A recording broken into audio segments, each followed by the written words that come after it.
YouTube. What's happening, YouTube? What's going on, guys? Fred and Scott here, getting ready for episode 65. I'm going to go live on Facebook here so we can be ready to go. Thank you guys for tuning in. Got some good speak for you this week. All right. We are live on Facebook as well. What's up, guys? What's up?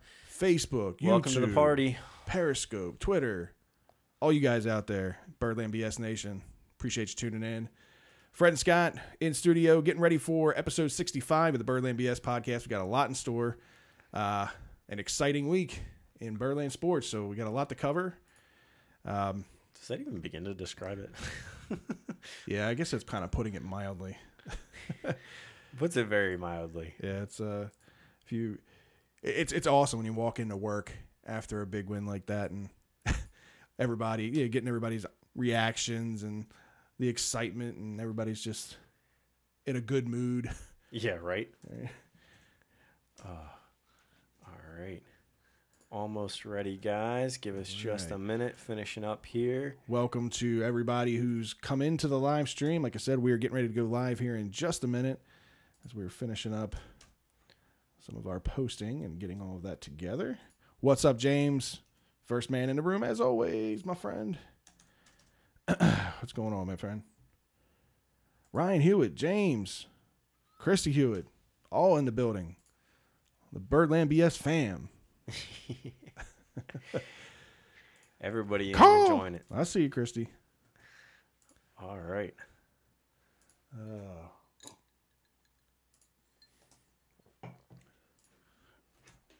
All righty. I do hit menu here or something. Menu. I gotcha. Is that does menu start? Yep. There we go.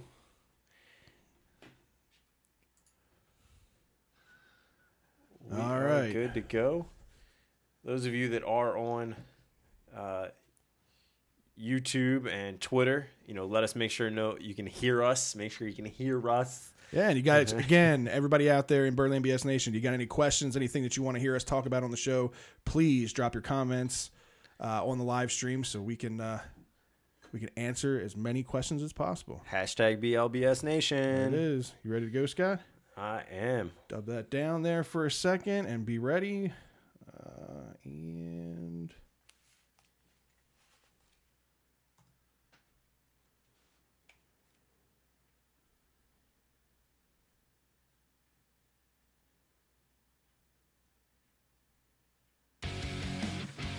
this week on Birdland BS, it's episode 65, and we're calling this a steal in Pittsburgh.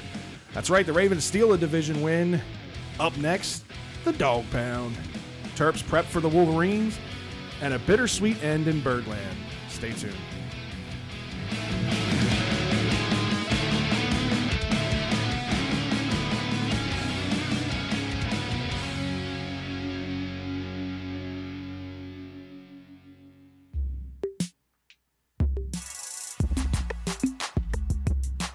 It's that time, so let's take it to the Birdland. That Baltimore home flavor is coming firsthand. Fred, Scott, and Ryan, tell them the word, man. Mixing a little BS to make it work, man. Boys, they got it. On excitement, the topic. Make sure when they toss you the ball, you don't drop it. With all that swag, you're gonna listen regardless. Here comes the pitch, so it's time to get it started. It's Birdland BS. What's up, Birdland BSers? Fred and Scott What's in up? studio. It's episode 65, and this episode brought to you by John Scheffancker of Cummings & Co. Realtors. Are you looking to buy or sell your home? Do you want someone you can trust to go to bat for you? Go see our guy John Scheffancker over at Cummings & Co. Realtors. John's been in the business for 4 years now. Is dedicated to getting you the best deal possible. Always willing to take your call and be available for you anytime, day or night. For you Birdland fans out there, you may know him as the sunglass guy sitting behind the dugout at Camden Yards. So give John a call at 604-6298. Yeah, Fred, my wife and I actually used John when we bought our house 3 years ago. He's always willing to take your call. Heck, we called the guy about seeing a house while he was on vacation. Not only did he get us into the house, but we wound up buying that exact house. Awesome. Not only is he a strong negotiator, he got us the best deal, but he continues to take care of us at his many client events as well. And with Thanksgiving coming up, I know I'm going to see him when he hand delivers that pie to my front door. And you know I love me some pecan pie, Fred. Yes, sir. Some good stuff. And so don't hesitate to give John a call today at 443-604-6298 or email him at johnsheffa@gmail.com. That's JONSCHEFFA@gmail.com. And don't forget to tell him that Birdland BS is the one that sent you. That's right. Birdland BS sent you. Make sure you call our guy John. Good guy. It's episode 65, man. An exciting week in Birdland. And a very exciting week in Birdland. If you're a Ravens fan, you're happy about a huge win in Pittsburgh. If you're an Orioles fan, I think you're just happy that it's over. You're very happy that it's over if you're an Orioles fan. Right. So big week in Birdland. The Ravens steal a huge division win up in Pittsburgh. Can't put enough emphasis on that at all, really. This team continues to impress. Joe Flacco continues to put up career numbers. This guy is on a whole nother level, and I got to pat myself on the back a little bit here for a second. I said going into this year, I thought that Flacco might have a career-type year. And I know it's only 4 weeks into the season, but these numbers don't lie. He's got 1,252 yards, 8 touchdowns, and 2 interceptions in 4 games. That's on pace for 5,008 yards and 32 touchdowns this year. It has been a decent year for Flacco. That's like MVP type numbers. 5,000 yards. We haven't seen Flacco hit 4,000 yards. He's on pace for 5. Ridiculous. Who would you rather have, Patrick Mahomes or Joe Flacco? Patrick Mahomes. Okay, my case in point. Yeah, it's a very pass-happy league right now. And I mean, quarterbacks are putting up numbers that are obscene so far this season. And it really seems to be the Ravens with the only defense so far this season that's been able to hold some high-powered offenses in check. Yeah, you know, they were talking about on the NFL Network today, and actually I believe yesterday, the Ravens are the only team to have a top 5 defense and a top 5 offense. Pretty telling. Ironically, if you go back and you didn't listen to our previous podcast, go back and listen to some of our podcasts preseason. What did we say this team had the potential to do? We said this team has the potential to be top 5 in running, which unfortunately that's the place that they've been lacking most. Yeah. But we also said that this defense had the ability to look good on paper. Yeah. I mean, honestly, like, I really thought that there would be so much more emphasis on the running game this season that, I said that they would easily be, in my opinion, a top 10 running team this year. They were just outside of the top 10 last year, that this year they could get over that hurdle and get into the top 10. But they haven't needed it. No, they haven't. Like I said, I mean, the first 2 games didn't dictate it, like we talked about last week with Ryan. And again, appreciate you coming on the show on such short notice, Ryan. Scott had a lot of things going on. We'll get into that in a minute. We'll get into that in a little bit, but appreciate you, Ryan, for coming on. We had I had a lot of fun with you last week, but yeah, I mean, again, this offense, the first week didn't need to run the ball. I mean, they did so good. What was that? It's like an echo. The offense did so good against Buffalo in the first quarter. I mean, the game was pretty much over by the end of the first quarter, midway through the second quarter, and they didn't really have a whole lot of reason to run the ball, you know, especially with Collins and right. Exactly. I mean, it was a wet day. And then again, week 2, you're playing against Cincy. You fall behind big against Cincy. So you're playing from behind. You don't run the ball when you're playing from behind. You got to get points. You got to get it pretty quickly. So really it's been these last 2 weeks, and we've seen more of a commitment to the run. And, you know, although they're not putting up huge numbers. You know, Alex Collins averaged just shy of 4 yards per carry against Pittsburgh. Flacco, again, is just carrying this offense to a whole nother level. It's been quite interesting to see how well he's performed, you know, with everything, and he's had the connections there. The biggest connection, can't go without saying, Smokey Brown, been lighting it up, and there's call from some people, you know, in the media industry of, do you sign Smokey Brown now? Yeah, I brought that up. I don't know if that was last week with Ryan or the week before to you. I think that's absolutely. I know the only knock on John Brown in his career has been his injury history. Right. But you as an organization are so bad at drafting wide receivers, right? Stick to what you're good at. Now, I know Eric DeCosta is coming in. He's going to be the new GM moving forward. How many of these moves in the past have been Eric's, or how many of them have been Ozzy, that kind of thing? We don't know, I guess, until we give Eric a couple years to kind of take the reins on things. But here's the thing. You know, as an organization, you have been terrible at drafting wide receivers and developing wide receivers. You found a diamond in a rough.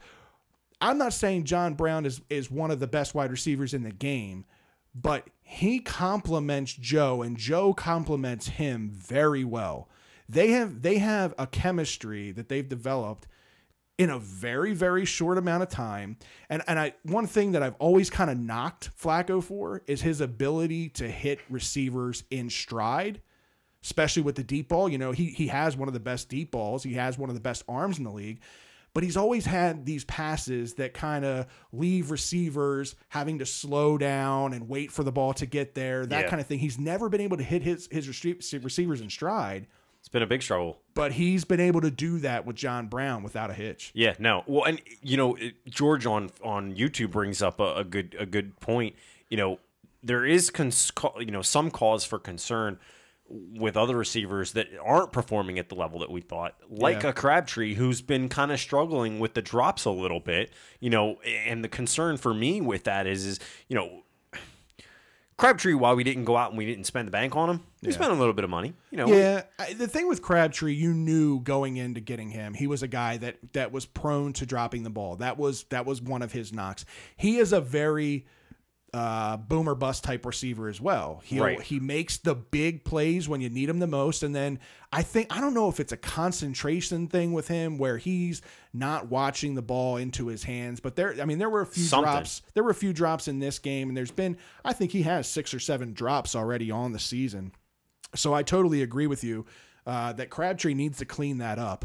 But when you have pieces like John Brown playing the way he's playing, Willie Snead making these tough third down conversion catches. Unsung hero in Snead, by the way. Very much so. A guy that I was kind of skeptical kind of going into the year. I didn't know how much Drew Brees was Snead or Snead was Drew Brees, that type of thing. You know, he was an undrafted guy and, you know, wasn't really highly touted, obviously, coming out of college.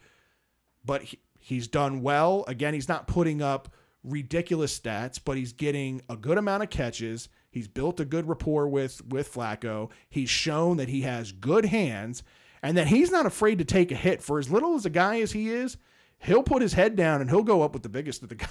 Oh yeah, no, absolutely. He's not going to shy away, and that's exactly what this team needs. You can't be shying away when you need the big play, so to speak. That's a shorter big play. But for me, the big thing is when you look at we've talked about the wide receiving core, right? But Max Williams and Mark Andrews have been very crucial. And you know, once Hayden, I thought there were people that were. I got into a little bit of a discussion with somebody on Twitter that they were saying, "Oh, it's ridiculous that Hayden Hurst isn't playing." I'm like, this is the worst game to bring Hayden Hurst back into. Yeah, right. You know, this is the most physical of physical games. Like, that is what this rivalry is known for. Well, I had somebody be like, well, see, the game was fine. He could have gone in there.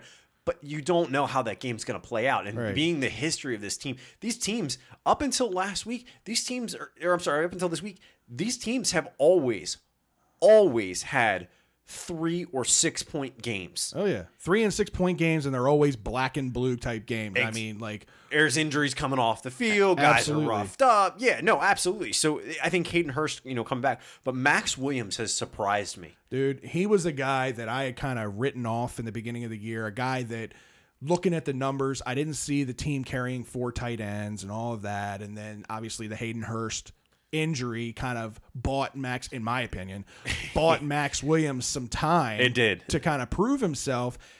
And by far, this year has been his best 4-game run as a professional so far. So, and that was the thing that I was kind of worried about with Max Williams is he still is so young. We drafted this guy as a 21-year-old out of college, out of Minnesota.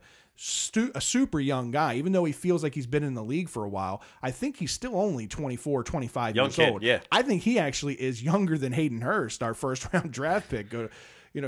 But what's good is, like I told Ryan, and like you just said, Andrews and Williams have had a good rapport with Flacco and have been playing well, that I didn't want to see them rush Hayden Hurst back. No. I didn't want to see them put him at risk of getting hurt.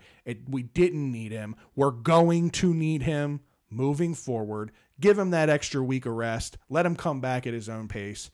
And I think he'll fit right into this offense. So when Hurst comes back, who's going down?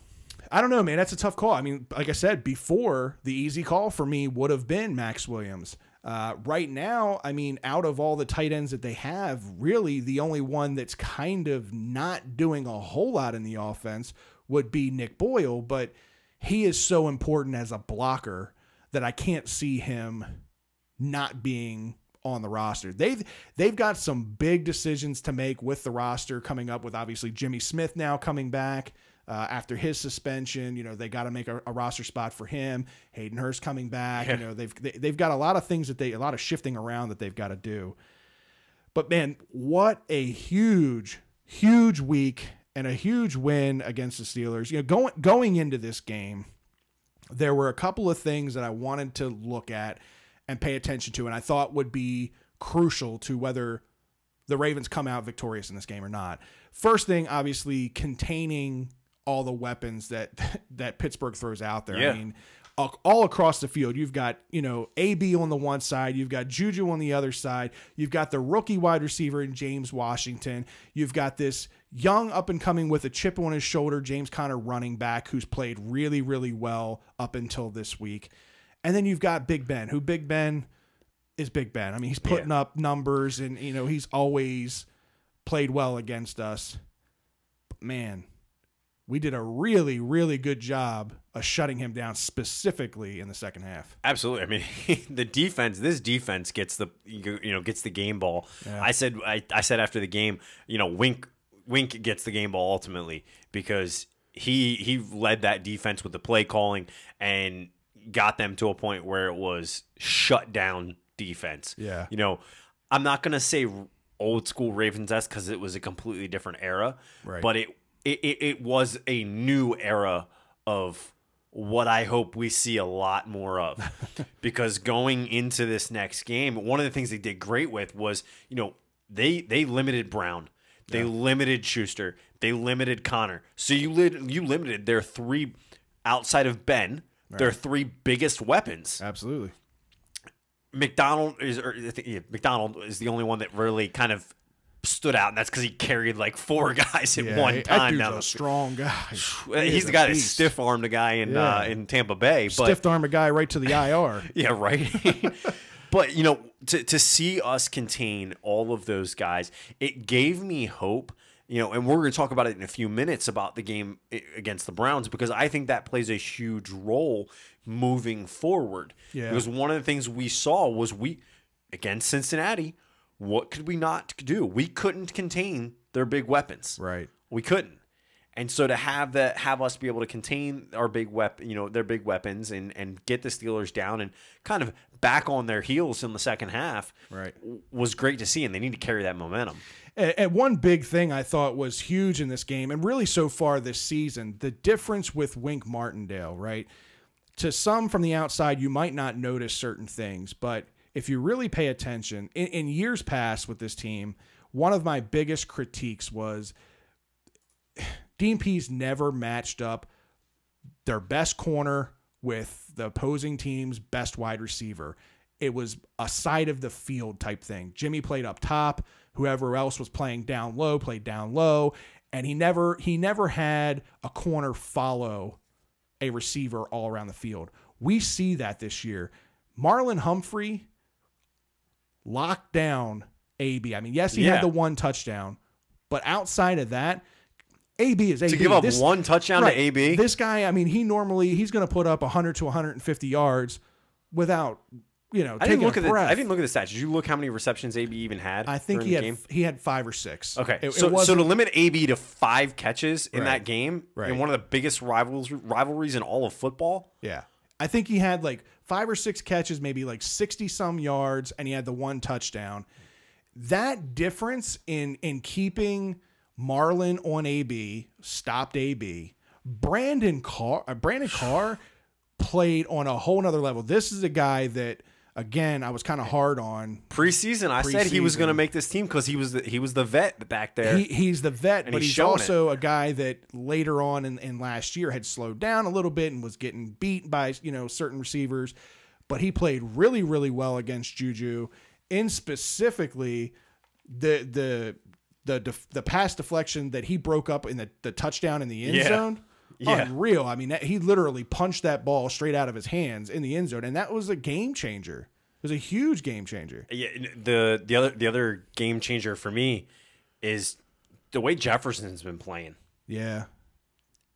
Jefferson has been, from that safety position, has been spotting the ball and spotting the quarterback and getting to the ball very quickly and very well. And so I think we continued to see that with it.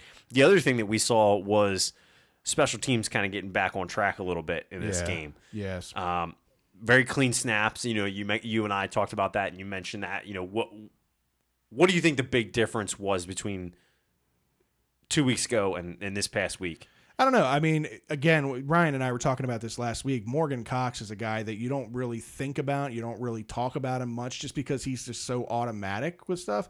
So for him to have a couple of high snaps and whatnot really kind of caught my attention. Now, it didn't affect Tucker's ability to make the field goals. He's still, again, Sam Koch is a very good athlete. He was able to get the ball down and it didn't affect Justin Tucker. But from the special teams line, where Denver had one field goal block, he had the punt block. Those are things that you never see from this team, and they did a good job of making the adjustments to clean that up against Pittsburgh. So special teams, a big, obviously Tucker with the big 4 field goals. They get an A. I mean, they played very well in this game. Tim White, I mean, he didn't have any big returns or anything like that, but made all the catches that he was supposed to make, very clean, kept us in good field position, didn't let them, kick the ball and get, pin us back on the 5-yard line or anything like that too much. Right.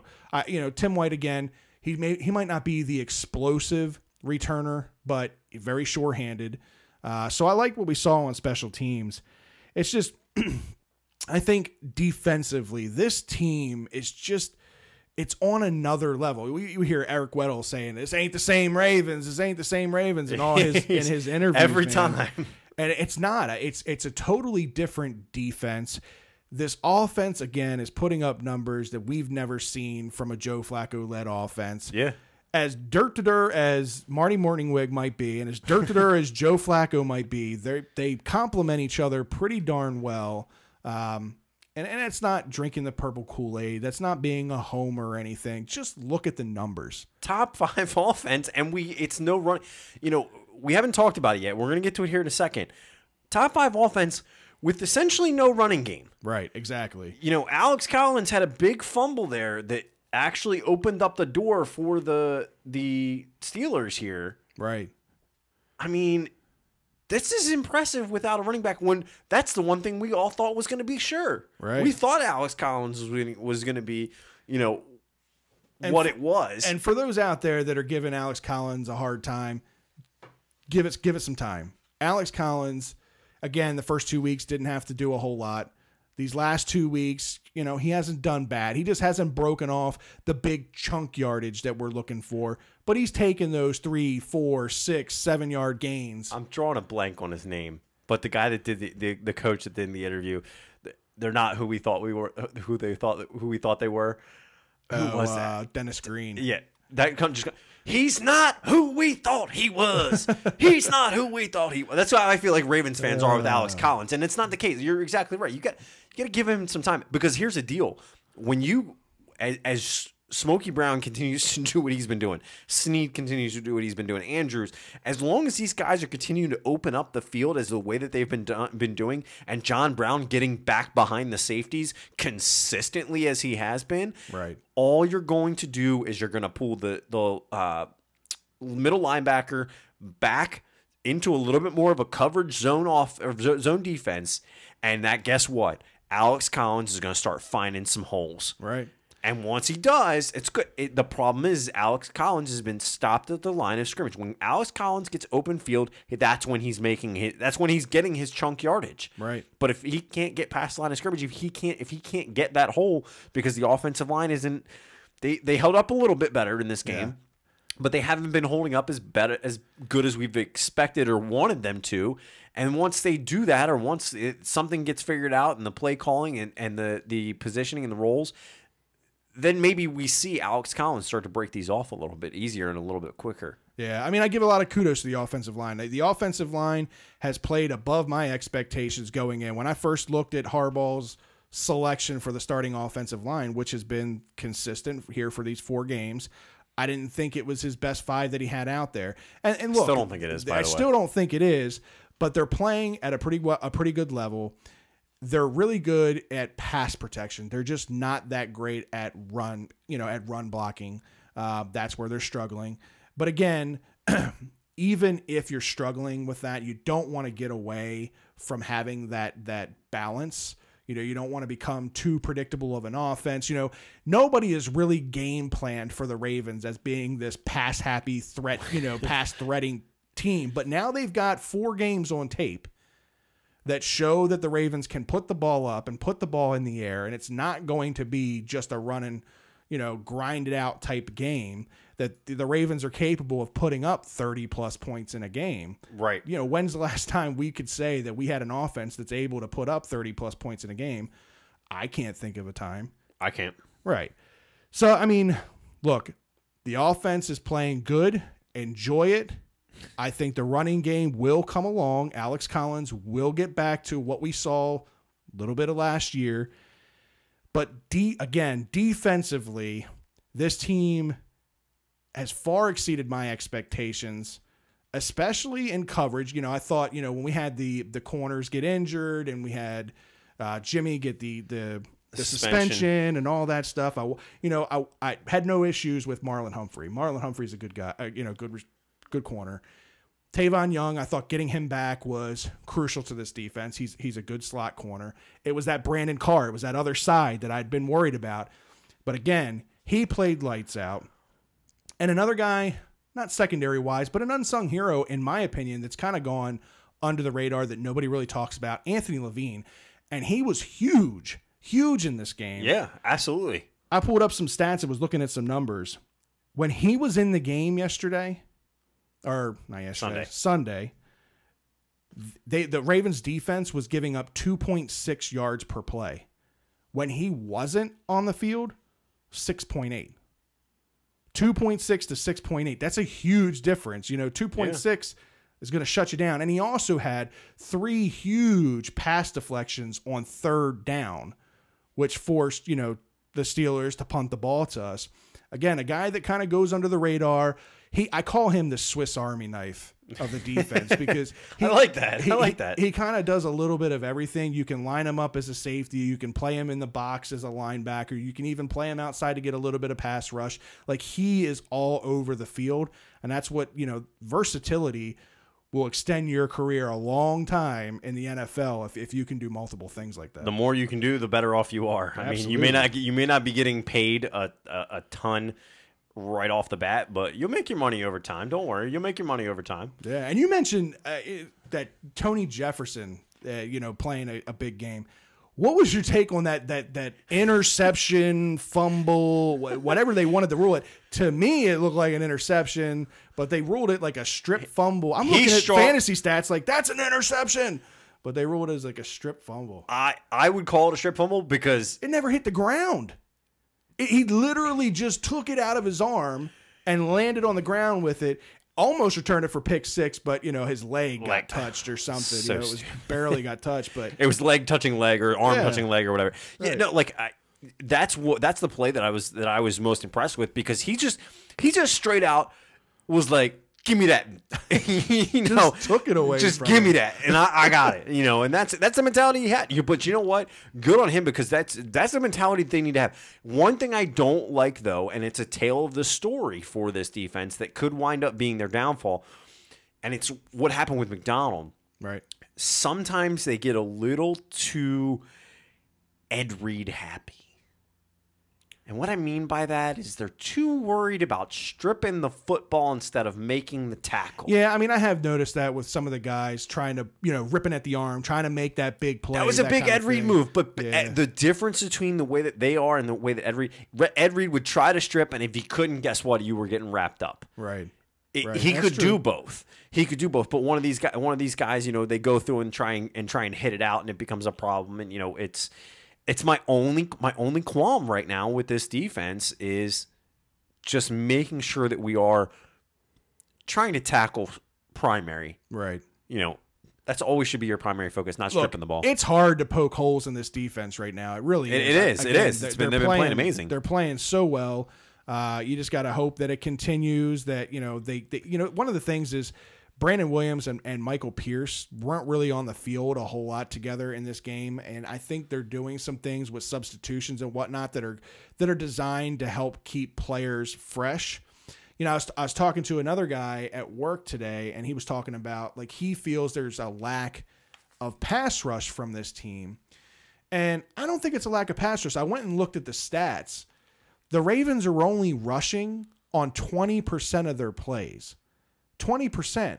So it is a lack of attempts, but the amount that they're using, the way they're picking their battles, they're doing well in those situations. Again, Zadarius Smith had a huge week last week. We didn't see a whole lot of pressure on Ben, but there were, some times that we made him uncomfortable. And uncharacteristically, we saw Ben make some bad throws, some bad decisions. Bad decisions. He does that every once in a while. He would try to pump fake and keep the ball, and the ball would slip out of his hands. Just things that you don't normally see from Ben. I mean, that's what happens when your fans wave little yellow towels. That's all I'm saying. Well, it's kind of a shit show going on in Pittsburgh right now. It's a bunch of me's on that team and not a team. A bunch of guys that are just after a payday and after a contract and, whining about every little thing that they can whine about. But that's fine. We'll go into Pittsburgh. We'll rub your nose in the dirt. I don't care. We'll take the win. Ravens sit at 3-1 now. That's a huge road win in Pittsburgh. Up next, the Dog Pound. Here we come, Cleveland. Baker's a real deal. Yeah. I hate to admit that because I don't like Baker Mayfield. There's something about the guy that I don't like. See, I'm on the opposite end of that. I like him. But I can't deny his playability. Yeah. But this is where I was kind of leading to why I was glad to see us contain Brown, Juju, and Connor. Okay. Because here's what we need to win against the Browns. And we'll get into my controversial, I'll leave it at that, my controversial statement of when we make our picks this week. Dun, dun, dun. There is one key to this game for me. And that is you have to keep Baker to more than 3 seconds or 2.5 seconds on these throws. And here's why. The throws that he's been making, I'm not denying it at all. The guy has been making these tight window throws, hitting these receivers, but it's consistently at 2.5 seconds. If you get this guy to 3 seconds, at that 2.5, you can see the pocket already breaking down at 2.5. Right. At 3 seconds, I get this guy on his heels. that window becomes tighter. And now our defensive players, as long as they can stay and contain guys like Landry, we can really have a shot at containing Baker Mayfield and being the team that shuts him up. Right. You know, the Ravens have a history, and we've talked about it before, which is why we thought the Bills didn't go with Josh Allen. We have a history of always doing well against rookie QBs. Right. He's the guy that I think could upset the apple cart. Look, like you said, Baker is the real deal. There's an excitement about watching him play. There's a little bit of Brett Favre. There's a little bit of Drew Brees. I think it's kind of a hybrid of the two of those guys that I can see in Baker. I think he's going to have... With the mobility of Rodgers, by the way. Yeah, I think he's going to have a heck of an NFL career. But he hasn't gone up against a vaunted defense. Nothing like what this Ravens defense has so far. No. Now, I mean, he did put up some pretty impressive numbers in a short second half stint against the Jets on his first, NFL work as a QB. And then this past week, I mean, took it down to the wire and really lost to the Raiders in a controversial game. There was a couple of calls in that game that did not go the Browns' way. They could very easily have won that game. Yeah. High-scoring game, too. Very high-scoring game. That. Right, exactly. Him and Landry seem to be having, a good connection there between the two of them pretty quickly. He goes through, like you said, the whole 2.5 thing is he goes through his progressions quickly, and he makes his decisions quickly. Because like you said, he fits it in tight windows, and you can't fit it in tight windows if you're not reacting and making your decisions fast. Yeah. The advantage that I think the Ravens have here is the secondary has played pretty shut down. You're getting one of the best corners in the league, in my opinion, back in Jimmy Smith, coming back from injury. Staying healthy, knock on wood. Right. Now you've got a plethora of corners that you can kind of rotate in and keep people fresh and that kind of thing. And again, you got with Marlon and Jimmy and Tavon out there on the field together, that's a nasty set of corners. And that's going to prevent, or it's going to cause issues for Baker. And to go along with that, like I was just saying, the Ravens have been blitzing like 20%. The way you disrupt a young quarterback or a rookie quarterback, you get in his face. You get in his face. You put pressure on him. So I think the Ravens, and that's one thing that I like about Wink, is that he makes adjustments based on who he's playing, and even in-game adjustments, which we usually don't see from DPs and other people. He makes really good in-game adjustments, and I think if we can get after Baker, you might force him into a few mistakes. I think you have to get in his face. To your point, with these guys that we have the ability that they can cover, I think you see a Jefferson stay back stay back, and you see Weddle come up, and then you give a different look where you have that look that they gave. What was it 2 weeks ago, where Tavon Young comes in and gets the sack, right? Coming off the corner, and that's exactly what you need to do. Disguise your blitzes. Exactly. You've got to do it, and you've got to make it look good against a guy like Baker. Like you said, he's making it quick, which is why I was saying you've really got to get the pressure on him, and you've got to. Here's my opinion on it, and some people may disagree with me. I think you are playing at the line. Yeah. You are chipping these guys. If I'm Wink, I'm going to, if you're putting Marlon on Landry, I don't know what are you going to do? Who are you going to put on Landry, all game? I don't know. Are you going to rotate? What are you going to do? I think it just depends on how Jimmy comes back. If he's in game shape, if he's really ready to go, Jimmy is your guy that you put on your lockdown, but if he's not ready game shape wise, Marlon's playing a hell of a corner. And here's the way I'm doing it. I'm telling him, I want you making Landry pissed. I want you in his face. I want you chipping him at the line. Yeah. Giving that contact the full 5 yards as hard as you can. Right. And and then staying with him, because that's just gonna piss Landry off. And if Landry's pissed off, he's going to start dropping the ball. We've seen that with him in the past when he was in Miami. Yeah. When he wasn't happy that he wasn't getting the ball, all of a sudden, you think, oh, right, they're going to start throwing to him. They start throwing to him. He's dropping the ball. Right. He's got a history of that. So let's exploit that, because if you take away a crucial weapon for Baker Mayfield, how does he respond? If you're putting it in his face, how does he respond? Right. You've got to do all of these things and this combination of these things in order to be most successful, in order to really get up there and be in his face on this. I don't want to give Baker too much credit yet.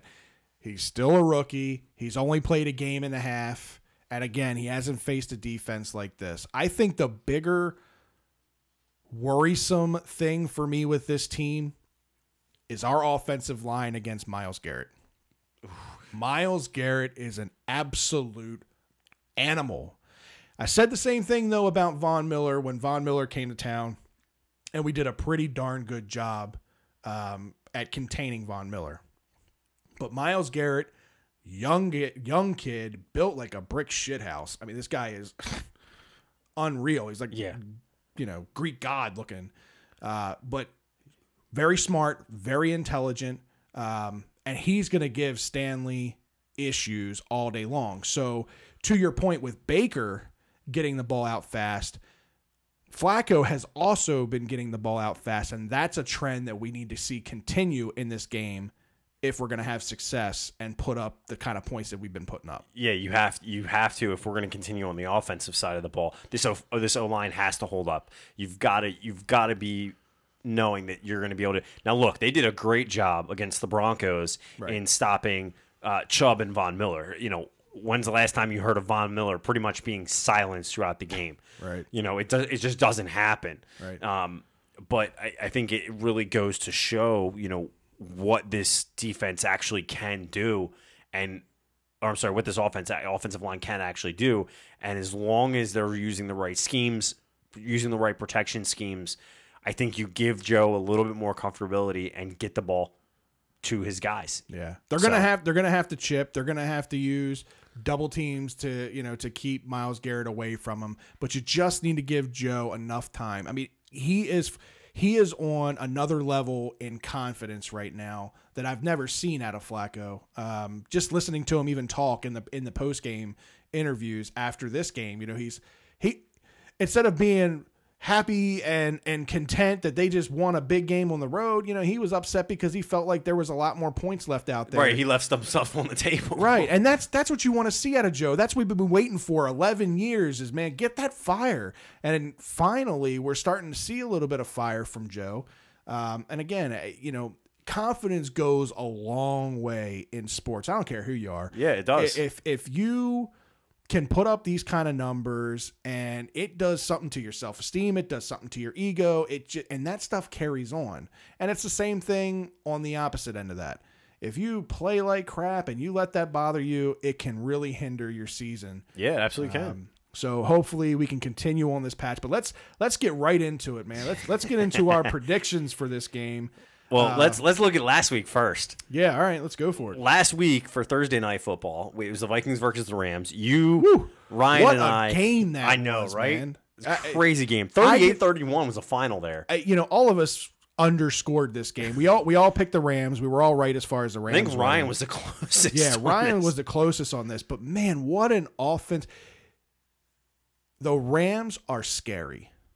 The Rams are scary on both sides of the ball. They're the best team in the NFL right now. Absolutely. Hands down. I'm going to get into my top 5 here later. I'm going to ask you who your top 5 are. But absolutely best team in the NFL right now, 4 games into the year. They win a huge game against the Vikings, which the Vikings held their own in this game as well. Kirk Cousins had a huge game in this game. You know, Rams come away with the win 38-31. We all had that one right. Sunday night was obviously the Ravens-Steelers game. All of us went. Maybe we were all homers on this, or maybe we were on to something, but we all picked the Ravens. I want to say that you and I were the closest on the scores here, I guess. I had it 28-23. You had it 21-17, and it was 26-14 Ravens. Monday night, now this was a game that I was excited to watch. I thought that the numbers that Patrick Mahomes has been putting up for Kansas City going against kind of questionable secondary in Denver, that this might be like another crazy offensive shootout. Well, you were over watching the game with me. Yeah. We didn't see it because you left before it happened. But did you see the left-handed switch? Unreal. It reminds me of a kid in high school. When I was in high school, there was a kid by the name of Richard Johnson, played for Milford Mill, and he ended up going to Virginia Tech. He was a hell of a quarterback at Milford Mill. Ended up going to Virginia Tech as a returner and a wide receiver there. But this kid was like 5'7", 5'8", maybe like 150 or 160 pounds, little kid, but fast as all hell, and had a cannon of a right arm. And we had him contained, and we're running towards the sideline to get this kid, trying to get him out of bounds. And he switches hands, throws a 65-yard pass down the field in the back corner of the end zone, left-handed for a touchdown. It's unreal. But yeah, I mean, Mahomes is on another level. This, at first, like you said, we were watching it. You watched the first half, and we thought, man, this is the first time we've actually seen him struggle. Contained. They're containing him. He only had, I think, 65 yards passing in that first half. But then he still ends up with over 300 yards passing. He had the one throwing touchdown and he had the one rushing touchdown. The Chiefs win this one 27-23. So clean sweep. We all had the same picks this week, and we all were right in this week. Yeah. So let's get into this week's predictions.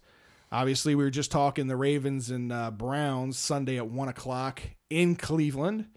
Man, I think that this game personally, again, it's going to be another hard-fought AFC North type game.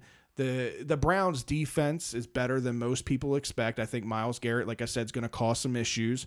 And I have a lot of faith in Baker. I think that even with some pressure in his face and even with the DBs, I think he finds a way. But I have the Ravens winning this one in Cleveland 27-23. Yeah, and Ryan has them have the Ravens win it 28-24. Now, here's what I was talking about earlier. This is going to be a shootout game. Yeah. I really think it's going to look. Maybe I don't have full faith in our defense that we're going to be able to get Baker in that window that we were talking about earlier. Right. But this is going to be a close game. I have it 27-24, but I have it in favor of the Browns, and I'm going to go now and say it's going to either come down to the last 2 minutes and what Baker can get them down the field and wind up scoring a field goal, or it goes into overtime. Okay. I've just seen too much out of what they can do, and what Cincinnati did to us scares me. Yeah, I mean, our defense, if there's anything that you can knock on the defense, is they tend to get off to a little bit of a slow start. Yep.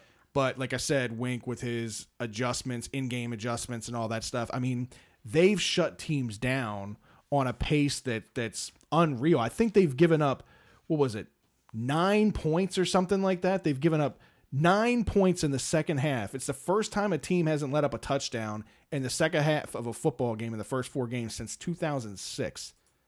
That's 12 impressive. years in a pass-happy league. I mean, this league is ridiculous right now with the quarterback stats and the numbers that these guys are putting up. There's like 4 or 5 quarterbacks right now in the league that are on pace to break Peyton Manning's record for most yards in a season. 4 or 5 guys that are on a pace. Flacco's putting up almost 5,000 yards. He's on pace for 5,000 yards. Unreal. So I get what you're saying, and I do. Like I said, we both have a 27. I have a 27-23. You have a 27-24. So we both are right there. It's going to be a close game. You just have it going one way. I have it going the other. Yeah. Thursday night, we got the Colts at the Patriots.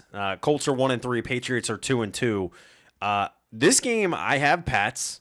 They need to rebound here, and I've got them 35-18. Ryan had them 24-20 Pats as well. James says you're a Pittsburgh fan. James, shut up. Hey, James, undercover fan. James, shut up and win a fantasy game. Oh, jeez. We'll get into that later. He did go there, James. Yeah, this one has, for me, Patriots written all over it. This one has a pissed off Tom Brady. After a embarrassing loss, to say the least, in Detroit. I have the Patriots winning this one 33-24. And the only reason I even have the Colts putting up 24 is because Andrew Luck's actually playing pretty good coming back. But yeah, I've got the Patriots winning this one pretty big. Yeah, Sunday night too. Decent game. I'll call it a decent game. It's not a great game. You got the 2-2 Cowboys versus the 1-3 Texans. Yep. Ryan's got the Cowboys. He's the lone wolf here. Got the Cowboys winning this 19-14. I just can't. I can't go with the Cowboys. You know, I like Ezekiel Elliott, and he had a huge game this past week. But Dak Prescott, he's not a starting NFL quarterback in my opinion. He's awful. No, he is a backup quarterback at best. And I know the Texans are sitting there at 1-3, and they've kind of disappointed so far this year. Deshaun Watson hasn't quite played at the level that we thought he would play at. Sophomore slump. I don't even think it's that. I just think it's coming back from the injury, being out for a while. He's still putting up yardage. He's still putting up yardage. I'll tell you what, let's remember this. It's not the Texans' defense that's the problem. No. Because J.J. Watt's is actually matching the numbers of Khalil Mack. Let's remember that. No, their defense is solid. And like I said, once Deshaun Watson gets it figured out and gets a little bit more comfortable, you know, on his leg and all of that stuff, we're going to see this team fighting for that wild card spot like I thought they would at the end of the year. I have the Texans winning this one 23-20. And I've got Texans as well winning 21-17. So you and I think agree it's going to be a fairly close game there. Monday night, it's got the Deadskins. The Deadskins taking on the Saints in New Orleans. Saints are another team. I have them ranked pretty highly up there. They just got an explosive offense. Alvin Kamara is him and Drew Brees together. They've got a really good thing going. Michael Thomas is putting up ridiculous numbers in receptions, and it's a high-powered offense. Now, the Redskins are sitting at 2-1 with Alex Smith leading the helm. I mean, they've played pretty well. And, you know, I think are an improved team, in my opinion, with Alex Smith than they were with Kirk Cousins. But I don't think it's enough. Not against the Saints. Not in New Orleans. I've got the Saints winning 35-23. Ryan's right there with me, 32-27. And I've got the Redskins winning this one. Oh, Jesus. I've got them winning this 28-21 with a last-minute move by the Skins and Alex Smith. But I also think it's going to come down to, for me, look, this could be a tight game, but it comes down to me if Samaje Perine is healthy for the Skins. Right. If Samaje Perine is healthy for the Skins, this is going to be a lot closer game than people think. That's just my opinion from what I've seen when he's been on the field. He's been a decent threat, and he takes the pressure off of Alex Smith and being able to, you know, get it to his receiving core and his tight end core. But you know, it's only time will tell. Yeah, we'll see, man. It's some exciting, I think, primetime games this week. Yeah. Again, the Ravens taking on the Browns. I'm excited for that game. I think it's going to be a close game, like we mentioned. So no more easy pickings in Cleveland. No. For the record right now, by the way, you're 8-1 in picks. I'm 7-2, and Ryan is 3-0. 3-0 so far, Ryan. Damn redhead. Don't get it through your head, Ryan. It's time for a social media shout out. On Facebook, let me see. We've seen Ryan, James as always, obviously, Christy, Nikki came through for a little while. Eric Keener was watching for a little while. Good to see you, man. I haven't talked to you in a long while. Chris Koppelman, I think we both know him. Good guy. Haven't seen him in a while. Lee, what's going on, man? Just went to lunch with Lee today. Guy I work with. Nice. Good guy. Trish, haven't seen you in a while. Haven't talked to you in a while. Good to see you in the feed. Joe Carluzzo, also in the feed. Good to see you, Joe. That's all I got on my end. Yeah, I also see on top of that, I got Thomas, I got Carla, and Carrie also watching this. Has been watching the show going in and out. Awesome. On YouTube, we've had quite a few people watching on YouTube for a while, chiming in here. George has been chiming in saying that he thinks, by the way, the Ravens are going to win 24-10. Okay. So we'll kind of keep track of that for you, George. Michael's been watching. Our boy Engraven. What's going on? Has been watching for a little while. And then on Twitter, again, quite a few people watching on Twitter as well. Swaggy G. We have also had. I've got Joe Serp has been watching, which we know Joe from our Baltimore League. Appreciate you tuning in. We've got Jacob Rock 88.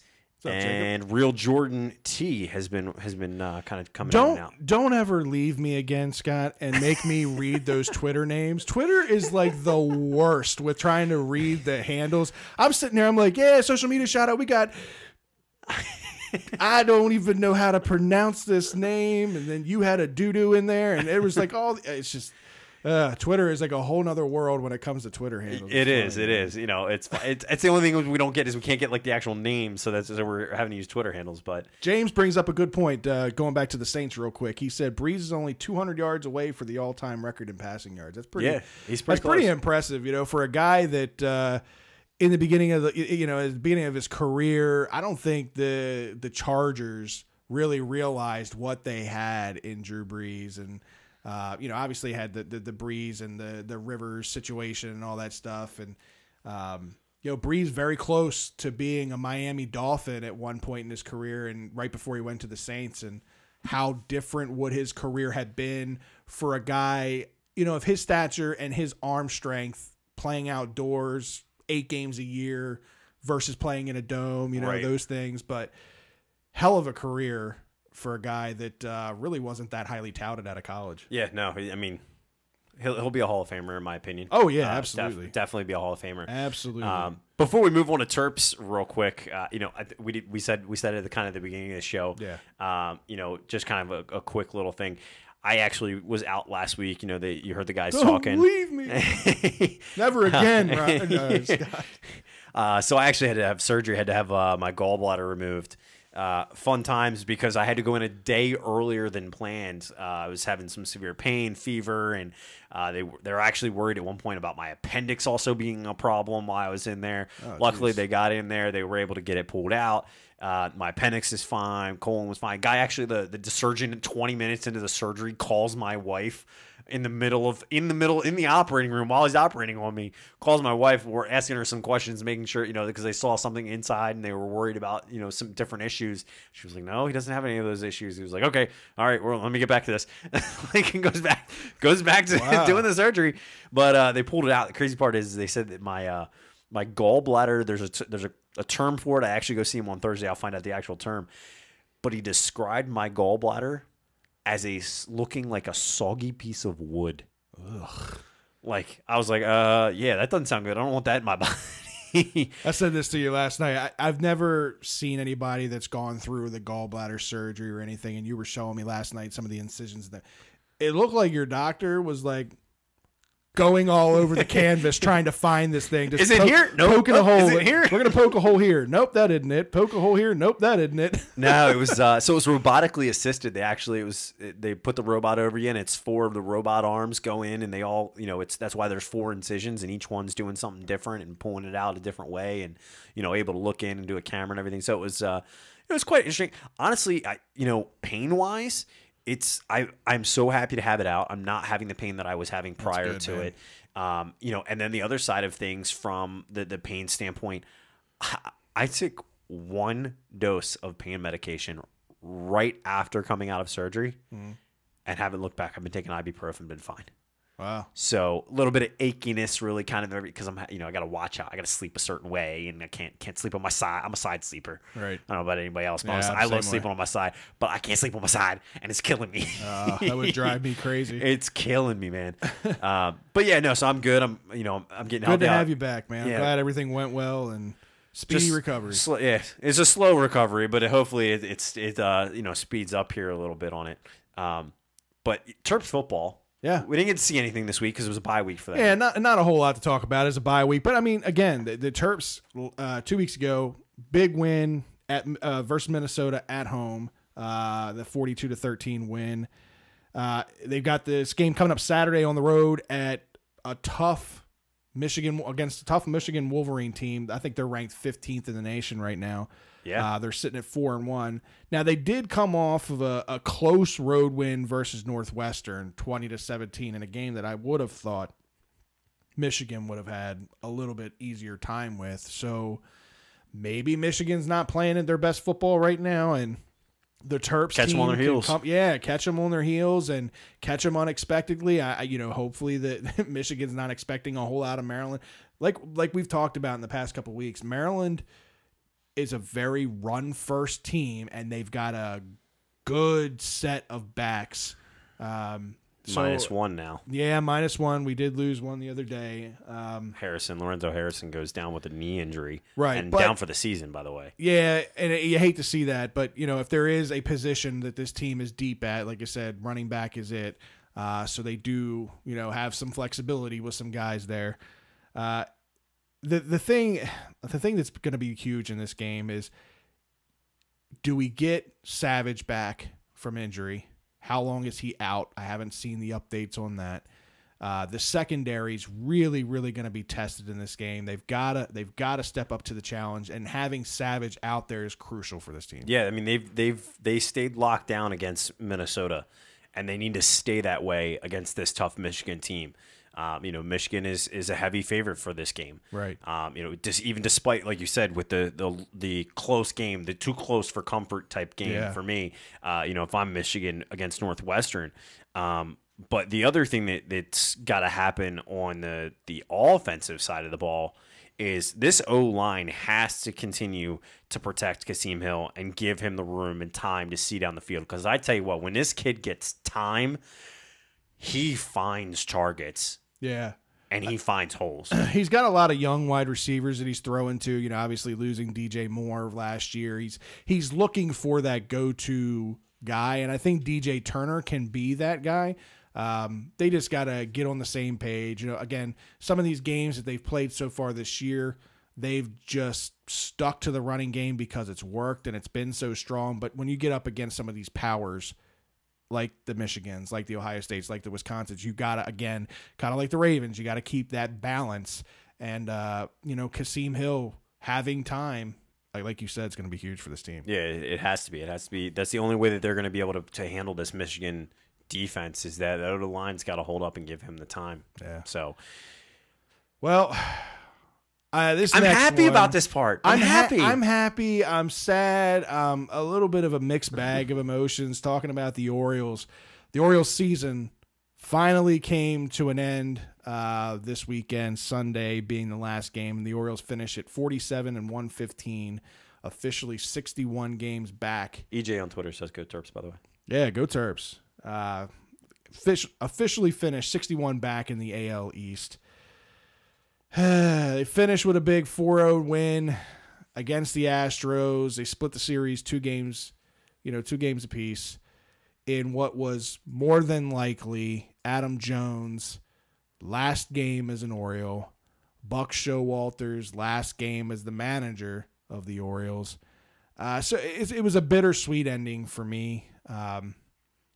I've always been a big Adam Jones fan, a guy that, when he first came over, he was he was obviously young, he was immature, and he did some young and immature type things that, some players do, but there's never really been much of a question as to who's the leader in that clubhouse since he's been here. I'll agree to that. He's been a guy that never shied away from the media. He's always been, very candid, to say the least, with the media. He doesn't mince his words.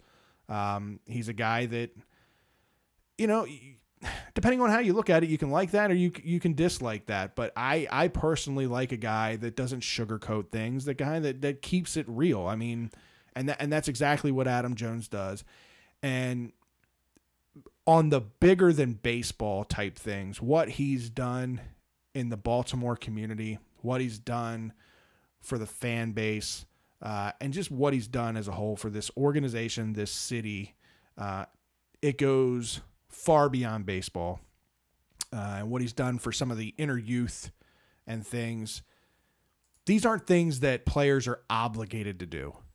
Right. Not every player needs to do that. But if you're going to be the face of a franchise, if you're going to be that clubhouse leader, these are things that you should adapt into your morale and just your everyday part of your job, part of what you do as a professional. It's going to be sad to see him go, and it's going to be sad. I wish him luck. I do. I wish him luck. I hope he lands with a team that, he'll get 2 or 3 runs at a playoff and 2 or 3 runs at a title, because I know that's important to him. And I think at this point, listening to him talk. He just wants to go to a team that wants him. And he wants to go to a team that, you know, is going to compete. And Sure about that?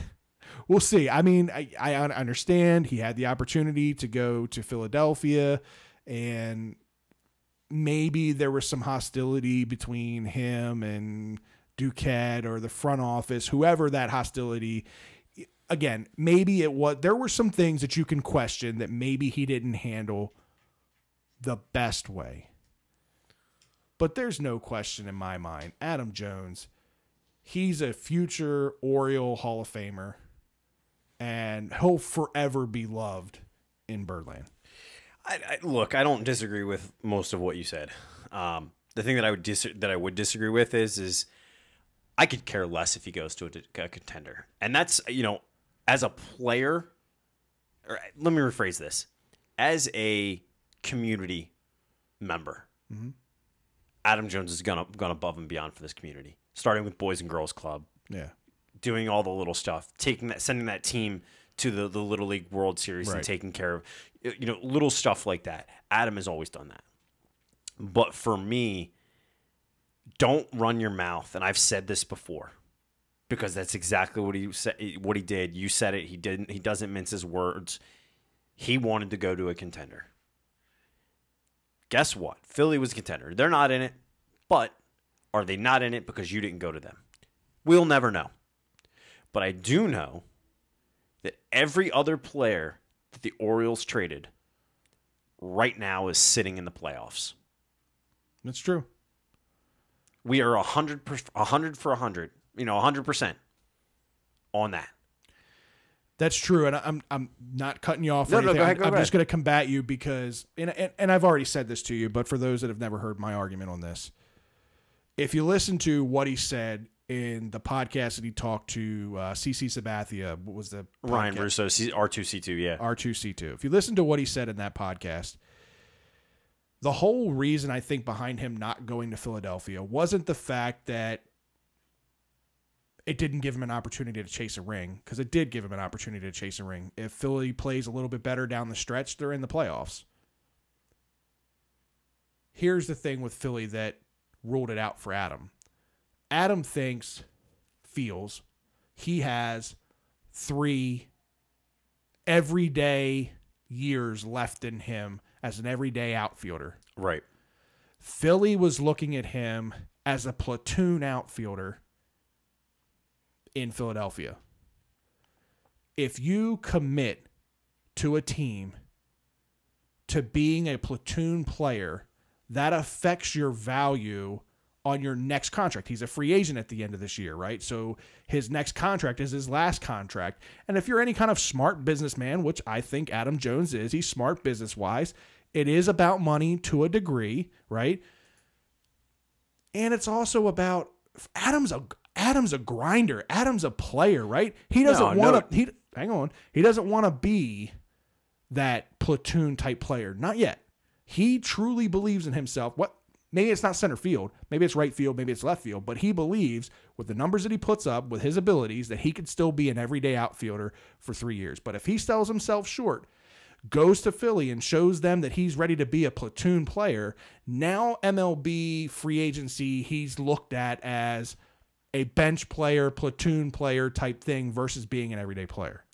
And it affects his value. No, and look, so it's a business thing. In my opinion. Right. Do I get that? Absolutely. But you can't be saying, I'm in it for a ring. I'm in it for a ring. I'm in it for a ring. I agree with that. And when I give you the opportunity to go get a ring, you deny it. Right. I agree with that. So that is my biggest issue with that. So if he goes to a contender, I could honestly care less. Because to me, you showed me that a ring is not what's most important to you. I respect, do not mince this, I respect that he stayed. Because he said he wants to stay it out. Do I feel that he maybe made it as a decision based on some other things and made it based on spite? I think so a little bit. But under that same token, I do respect that what he's done for the city, what he has done for baseball in the city. I agree with you. He will be an Orioles Hall of Famer, no doubt in my mind. But I also come from a standpoint. Adam Jones has always done great, and I've gotten into this discussion with a few friends of mine. Adam Jones has always done. He's always been a good player. Yeah. You want to know why Adam Jones never was a great player? Why is that? Because he couldn't take criticism, and he couldn't lay off an 0-2 curveball. The 0-2 curveball was definitely his kryptonite. If he learns to lay off that 0-2 curveball, guess what? He's probably going to have more hits. He's going to have more walks, and he's going to be a little bit more of a contact hitter than he actually was. And if you do that, he starts elevating himself into that level of being a great player. Adam Jones was I get that, but that's like saying if Chris Davis just hit the ball, he wouldn't strike out so often. You know what I mean? Like, well, that's obvious. It's this thing called discipline. Yeah, I get that. I don't know. I mean, I still think he's a hell of a ball player. He's all the utmost respect for Adam Jones. And yeah, I mean, like I said, some of the things that he may have done and some of the decisions he might have made could be questioned depending upon how you look at it. But I personally do hope he gets a shot somewhere else. I'd like to see him get a ring. I'm going to be rooting for the Orioles of the South down in Atlanta. Yeah, right. I'm going to be rooting for Manny out in LA. I'm going to be rooting for Scope out in, Milwaukee. I still have some interest in watching these playoffs. I'm going to be rooting for these guys, but I would like to see Adam. You know who I want to see win this? Who's that? The Braves. Yeah. Like I said, they're basically the Orioles of the South. Of anybody? Nick Markakis. Oh, absolutely. 100%. One of my favorite Orioles of all time. Still bitter about the way that they handled him and let him go. But James says he wasn't going to get a ring in Philadelphia this year. Other teams are better. No, I agree with that, but Philadelphia obviously had a much better shot than the Orioles did, and they had a chance. They weren't that far out. And if you're Adam Jones and you have the confidence that you have, like an go Adam in there Jones, and show them that you aren't going to that you don't need to platoon. Right, you can show them that you're not going to platoon, but you can also go in there as I'm the piece that you were missing. We're going to the playoffs. Let me carry you like I did the U.S. team through the WBC. You just never know. Exactly. I mean, he has the ability to do that. But like I said, I just think there were bigger reasons, financial reasons, behind his decision. And there may have been. We'll have to kind of see what happens. Yeah.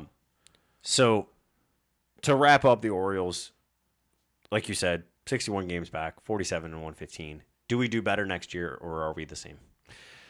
I think we do better, but it's marginal.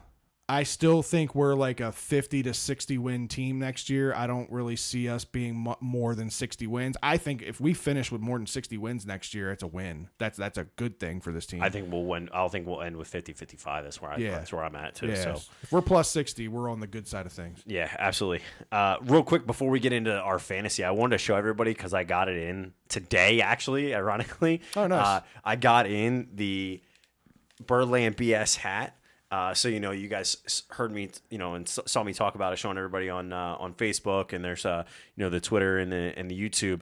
The cool thing about this hat too is, like I talked about, you can customize the back. So you thought it was pretty cool. Yeah. You get the @Birdland BS on there that I was able to put on the back, right. And this was prior to us changing our Twitter handles. So I could have fit at Scott BLBS. For those that are listening on the audio podcast, it's a black and white Under Armour hat with the Birdland BS logo in the middle and the @Birdland BS hashtag, or not a hashtag, but Twitter handle on the back side of the hat. It's a really good looking hat. It is. I mean, it's nice. It cost me, I think it cost me like $30 for the hat, which wasn't bad for a hat, especially for an Under Armour hat. It's comfortable. Hat, right. And then I also got myself a, Birdland BS shirt. Again, this is all from our website with Squad Locker, so you can go onto our website and check it out. But, it's the normal Birdland BS logo on there, and then right on the back, it's that same thing of @Birdland BS. Again, you can customize it to whatever you want. You can get it customized however you want.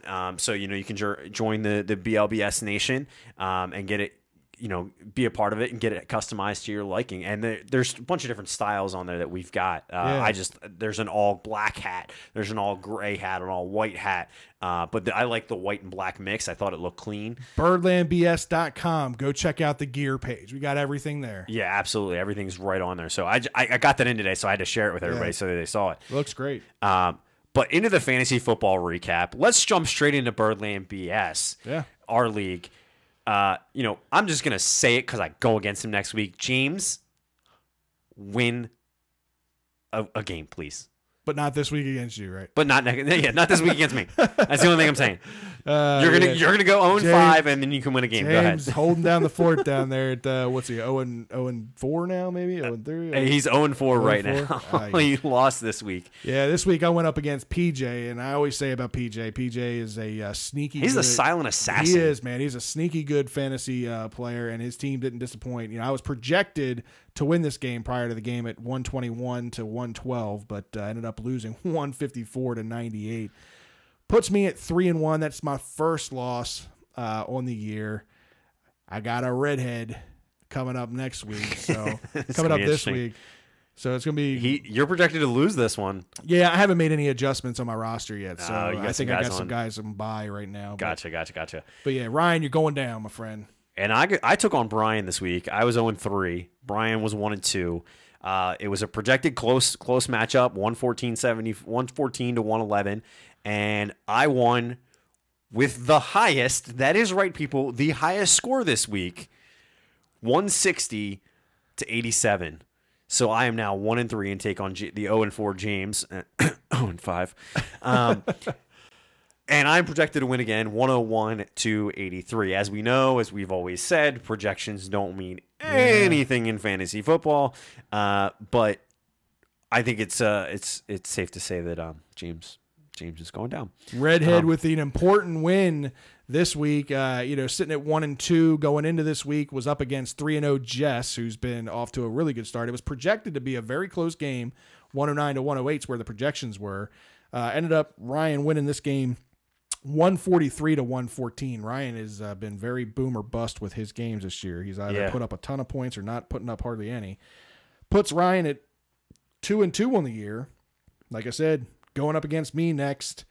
We'll see how that one shakes out. But Redhead, you're going down, my friend. Yeah, no, and for me with the highest score again, just to say that again, I had the highest score again. You had a pretty good week. I had a pretty good week. I made the move. I was debating it. I made the move of switching Dalton and Roethlisberger. Right. And I started Dalton, and it was a great move for me because Dalton wound up getting 27, DeAndre Hopkins 29, Hunt got me 26, and Green Bay's defense 23 points. Wow.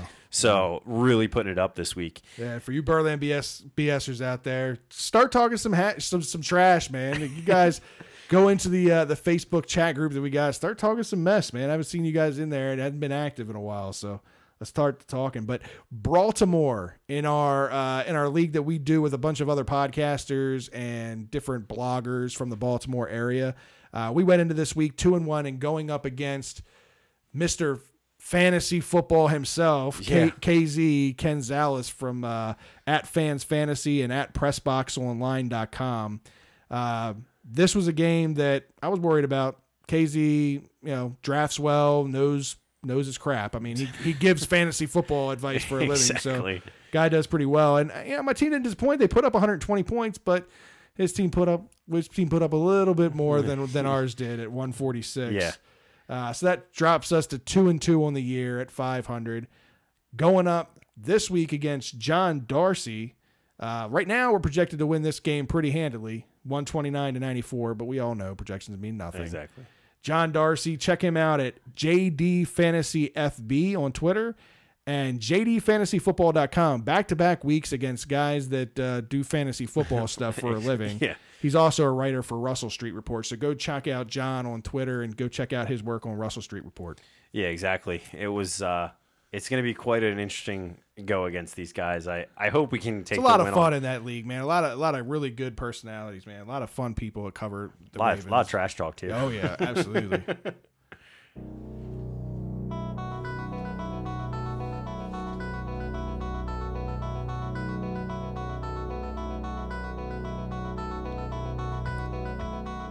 And now it's time for the 2-minute warning.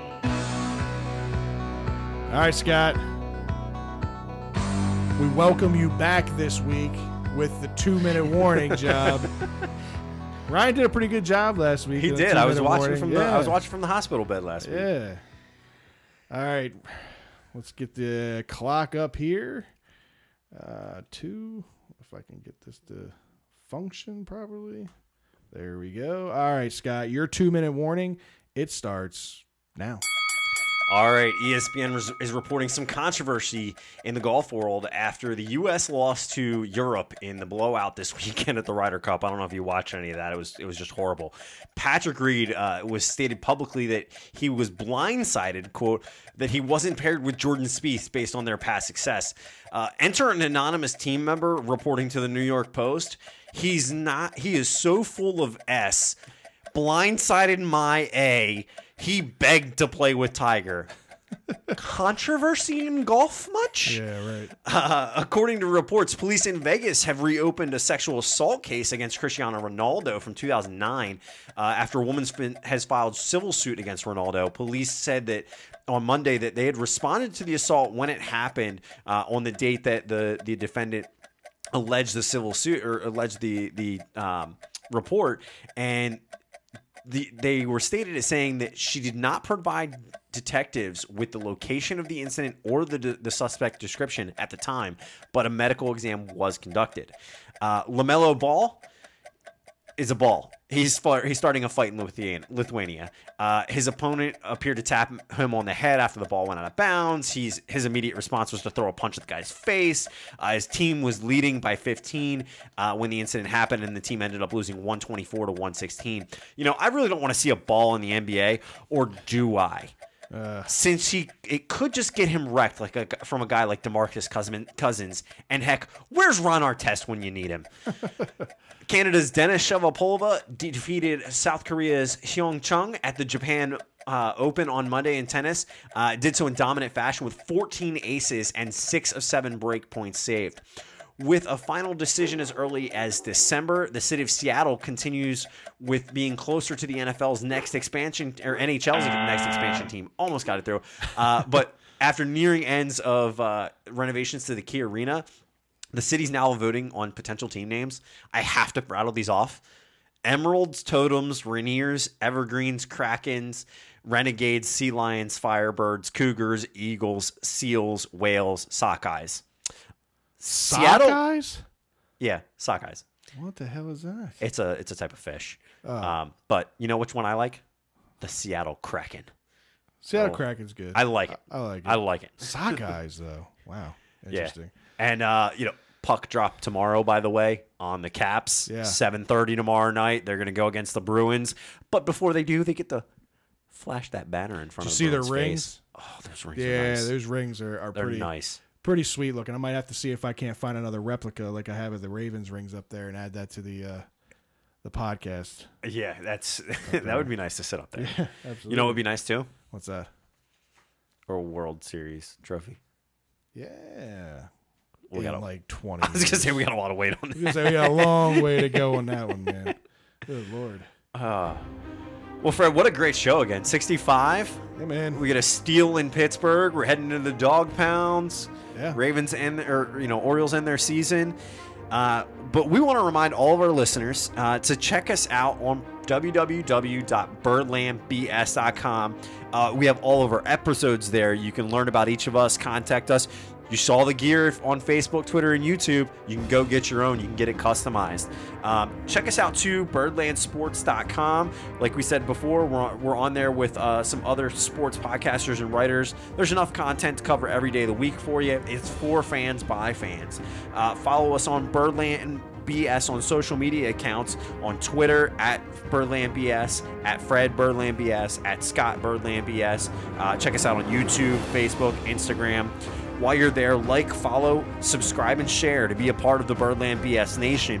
And if you've got questions, topics you want to hear about us talk about on the show, go and give us a hashtag BLBS Nation, and your opinion may show up on the show. And as always, be sure to check out the audio podcast on Spotify, iTunes, Google Podcasts, or any app of your choice. Thanks for tuning in as always, and we'll be back next Tuesday night. You know the time, you know the place. For Birdland BS, I'm Scott. I'm Fred. See you guys. See you.